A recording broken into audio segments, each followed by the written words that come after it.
ನಮಸ್ಕಾರ ಗೆಳೆಯರೇ. ಭಾರತವು ಮತ್ತೊಮ್ಮೆ ಯುನೈಟೆಡ್ ನೇಷನ್ಸ್ಗೆ ಅಂದ್ರೆ ವಿಶ್ವಸಂಸ್ಥೆಗೆ ತನ್ನ ಶಕ್ತಿಯನ್ನ ತೋರಿಸಿದೆ.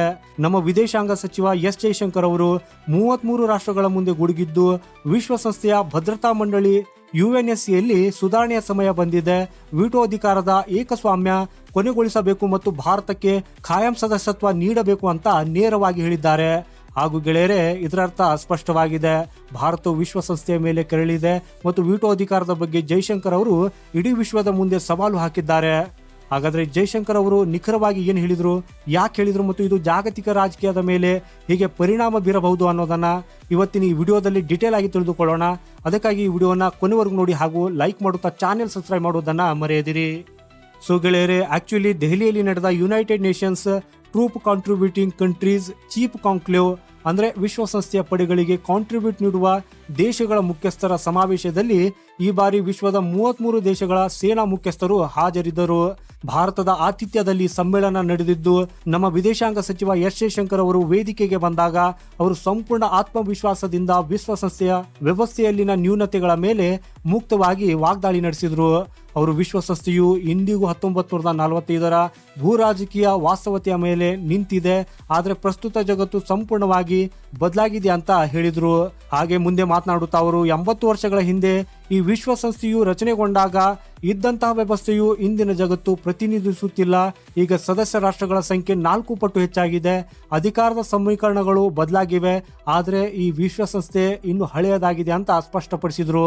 ಹಾಗೇನೆ ಜೈಶಂಕರ್ ಅವರು ವಿಶ್ವಸಂಸ್ಥೆಯ ಪರಿಣಾಮಕಾರಿ ಪ್ರಸ್ತುತ ಮತ್ತು ಪ್ರಜಾಪ್ರಭುತ್ವ ಸಂಸ್ಥೆಯಾಗಿ ಉಳಿಯಬೇಕಾದ್ರೆ ಅದರ ರಚನೆಯಲ್ಲಿ ತಕ್ಷಣವೇ ಸುಧಾರಣೆಗಳನ್ನು ತರಬೇಕಾಗಿದೆ ಅನ್ನೋದನ್ನ ಹೇಳಿದ್ರು. ಅಂದ್ರೆ ಭಾರತ ತನ್ನ ಮಾತನ್ನ ಮತ್ತೊಮ್ಮೆ ಪುನರಾವರ್ತಿಸಿದೆ. ವಿಶ್ವಸಂಸ್ಥೆ ಬದಲಾಗಲೇಬೇಕು, ಇಲ್ದಿದ್ರೆ ಅದರ ಪ್ರಸ್ತುತತೆ ಕೊನೆಗೊಳ್ಳುತ್ತದೆ. ಗೆಳೆಯರೇ, ಜೈಶಂಕರ್ ಅವರ ಮುಖ್ಯ ಗುರಿ ವಿಶ್ವಸಂಸ್ಥೆಯ ಭದ್ರತಾ ಮಂಡಳಿಯ ಯುಎನ್ಎಸ್ಸಿ ವಿಟೋ ಅಧಿಕಾರದ ಮೇಲಿತ್ತು. ಅವರು ಪರೋಕ್ಷವಾಗಿ ಹೇಳಿದಂತೆ 5 ದೇಶಗಳಾದ ಅಮೆರಿಕ, ರಷ್ಯಾ, ಚೀನಾ, ಬ್ರಿಟನ್ ಮತ್ತು ಫ್ರಾನ್ಸ್ ಹೊಂದಿರುವ ವಿಟೋ ಅಧಿಕಾರವು ಇಡೀ ವ್ಯವಸ್ಥೆಯನ್ನ ಪ್ರಜಾಪ್ರಭುತ್ವ ವಿರೋಧಿಯನ್ನಾಗಿ ಮಾಡಿದೆ. ಜಗತ್ತು ಈಗ ಮಲ್ಟಿಪೋಲಾರ್ ಆಗಿದೆ, ಆದ್ರೆ ಯುಎನ್ಎಸ್ಸಿ ಇನ್ನು ಯೂನಿಪೋಲಾರ್ ಆಗಿದೆ. ಹಾಗೂ ಇದು ಜೈಶಂಕರ್ ಅವರ ಅತ್ಯಂತ ಮಹತ್ವದ ಹೇಳಿಕೆಯಾಗಿದೆ. ವಿಟೋ ಅಧಿಕಾರವನ್ನ ಕೆಲವೇ ದೇಶಗಳು ತಮ್ಮ ರಾಜಕೀಯ ಹಿತಾಸಕ್ತಿಗಳಿಗಾಗಿ ಬಳಸುತ್ತವೆ ಅನ್ನೋದು ಭಾರತದ ಸಾರ್ವಕಾಲಿಕ ನಿಲುವಾಗಿದೆ. ಉದಾಹರಣೆಗೆ, ಭಾರತ ಅಥವಾ ಅದರ ಮಿತ್ರ ರಾಷ್ಟ್ರಗಳಿಗೆ ಸಂಬಂಧಿಸಿದ ಯಾವುದೇ ಪ್ರಮುಖ ಪ್ರಸ್ತಾಪ ಬಂದಾಗ ಚೀನಾದಂತಹ ಶಕ್ತಿಗಳು ವಿಟೋವನ್ನ ಬಳಸುತ್ತವೆ ಹಾಗೂ ಇದರಿಂದಾಗಿ ಯಾವುದೇ ನಿರ್ಧಾರ ಸ್ಥಗಿತಗೊಳ್ಳುತ್ತದೆ. ಸೊ ಇದೇ ಕಾರಣಕ್ಕಾಗಿ ಜೈಶಂಕರ್ ಅವರು ಈ ವಿಟೋ ವ್ಯವಸ್ಥೆಯನ್ನು ಬದಲಿಸುವ ಸಮಯ ಬಂದಿದೆ, ಯಾಕಂದ್ರೆ ಇದು ಸಮಾನತೆ ಮತ್ತು ನ್ಯಾಯದ ತತ್ವಗಳಿಗೆ ವಿರುದ್ಧವಾಗಿದೆ ಅಂತ ಹೇಳಿದ್ರು. ಹಾಗೆಯೇ ಭಾರತವು ಈ ವೇದಿಕೆಯ ಮೂಲಕ ಜಗತ್ತಿಗೆ ನೆನಪಿಸಿತು. ಅದು ಏನಂದ್ರೆ, ಭಾರತ ವಿಶ್ವಸಂಸ್ಥೆಯ ಶಾಂತಿ ಪಾಲನಾ ಪಡೆಗಳಿಗೆ ಅತಿ ಹೆಚ್ಚು ಕಾಂಟ್ರಿಬ್ಯೂಷನ್ ನೀಡುವ ದೇಶವಾಗಿದೆ ಹಾಗೂ ಇಲ್ಲಿಯವರೆಗೂ 2 ಲಕ್ಷಕ್ಕೂ ಹೆಚ್ಚು ಭಾರತೀಯ ಸೈನಿಕರು ವಿಶ್ವಸಂಸ್ಥೆಯ ಕಾರ್ಯಾಚರಣೆಗಳಲ್ಲಿ ಭಾಗವಹಿಸಿದ್ದಾರೆ ಅಂತ. ಹಾಗಾದ್ರೆ ಇಲ್ಲಿ ಏನು ಪ್ರಶ್ನೆ ಉದ್ಭವಿಸುತ್ತಿದೆ ಅಂದ್ರೆ, ಭಾರತ ಇಷ್ಟು ದೊಡ್ಡ ಕಾಂಟ್ರಿಬ್ಯೂಷನ್ ನೀಡ್ತಾ ಇರುವಾಗ ಅದನ್ನ ನಿರ್ಧಾರ ತೆಗೆದುಕೊಳ್ಳುವ ಮಂಡಳಿಯಿಂದ ಯಾಕೆ ಹೊರಗಿಡಲಾಗಿದೆ? ಸೊ ಗೆಳೆಯರೇ, ಇದರಿಂದಾಗಿ ಜೈಶಂಕರ್ ಅವರು ವಿಶ್ವಸಂಸ್ಥೆಯ ಸುಧಾರಣೆಗಳ ನಂತರ ಭಾರತವು ಜವಾಬ್ದಾರಿಯುತ ಜಾಗತಿಕ ಶಕ್ತಿಯಾಗಿ ದೊಡ್ಡ ಪಾತ್ರವನ್ನು ನಿರ್ವಹಿಸಬೇಕು.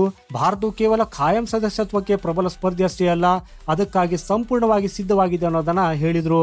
ಆಕ್ಚುಲ್ ಆಗಿ ಭಾರತವು ವಿಶ್ವದ ಅತಿ ದೊಡ್ಡ ಪ್ರಜಾಪ್ರಭುತ್ವ ಮತ್ತು ಜನಸಂಖ್ಯೆ ದೃಷ್ಟಿಯಿಂದಲೂ ಅತಿ ದೊಡ್ಡ ದೇಶವಾಗಿದೆ.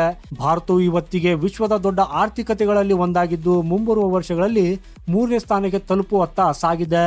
ಭಾರತವು ಯಾವತ್ತಿಗೂ ಆಕ್ರಮಣಕಾರಿ ನೀತಿಯನ್ನ ಅಳವಡಿಸಿಕೊಂಡಿಲ್ಲ, ಬದಲಿಗೆ ಯಾವಾಗಲೂ ವಿಶ್ವ ಶಾಂತಿಯ ಬಗ್ಗೆ ಮಾತನಾಡಿದೆ. ಭಾರತವು 50ಕ್ಕೂ ಹೆಚ್ಚು ವಿಶ್ವಸಂಸ್ಥೆಯ ಶಾಂತಿ ಪಾಲನಾ ಮಿಷನ್ಗಳಲ್ಲಿ ಕೂಡ ಸೈನಿಕರನ್ನ ಕಳುಹಿಸಿದೆ. ಅಭಿವೃದ್ಧಿ ಹೊಂದಿದ ಮತ್ತು ಅಭಿವೃದ್ಧಿಶೀಲ ರಾಷ್ಟ್ರಗಳೆರಡರೊಂದಿಗೂ ಭಾರತವು ಬಲವಾದ ಸಂಬಂಧಗಳನ್ನ ಹೊಂದಿದೆ.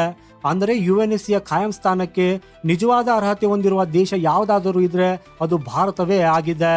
ಗೆಳೆಯರೇ, ಈ ವಿಶ್ವಸಂಸ್ಥೆಯ ರಚನೆಯು 1945ರಲ್ಲಿ ಜಗತ್ತು 2ನೇ ಮಹಾಯುದ್ಧದಿಂದ ಹೊರಬರುತ್ತಿದ್ದ ಸಮಯದಲ್ಲಿ ರೂಪುಗೊಂಡಿತ್ತು. ಆಗ ಆಫ್ರಿಕಾ, ಏಷ್ಯಾ ಮತ್ತು ಲ್ಯಾಟಿನ್ ಅಮೆರಿಕಾದಂತಹ ದೇಶಗಳ ಧ್ವನಿ ಇರಲಿಲ್ಲ ಮತ್ತು ಗ್ಲೋಬಲ್ ಸೌತ್ನ ಪ್ರಾತಿನಿಧ್ಯವೂ ಕೂಡ ಇರಲಿಲ್ಲ. ಒಟ್ಟಿನಲ್ಲಿ ಸ್ಪಷ್ಟವಾಗಿದೆ, ಭಾರತ ಈಗ ಹಿಂದಿರುಗುವ ದೇಶವಲ್ಲ.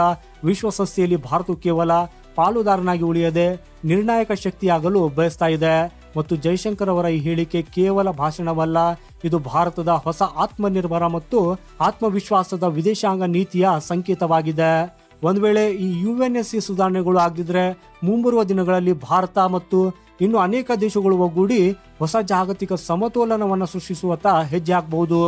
ಭಾರತದ ಈ ಗುಡುಗು ಈಗ ಕೇವಲ ನ್ಯೂಯಾರ್ಕ್ ಅಷ್ಟೇ ಸೀಮಿತವಾಗಿಲ್ಲ, ಇಡೀ ವಿಶ್ವದಾದ್ಯಂತ ಮೊಳಗ್ತಾ ಇದೆ.